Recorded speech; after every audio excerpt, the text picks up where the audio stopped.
অন্য কোনো প্রশ্ন থাকলে ওটা করতে পারবো। কোন জায়গা থেকে এসেছেন? চট্টগ্রাম থেকে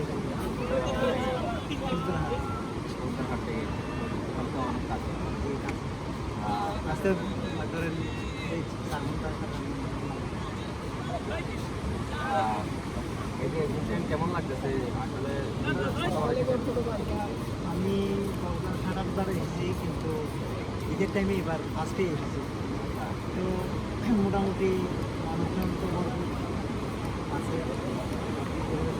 ভালোই লাগছে। কক্সবাজারে এসে সবচেয়ে বাজে অভিজ্ঞতা কি হয়েছে?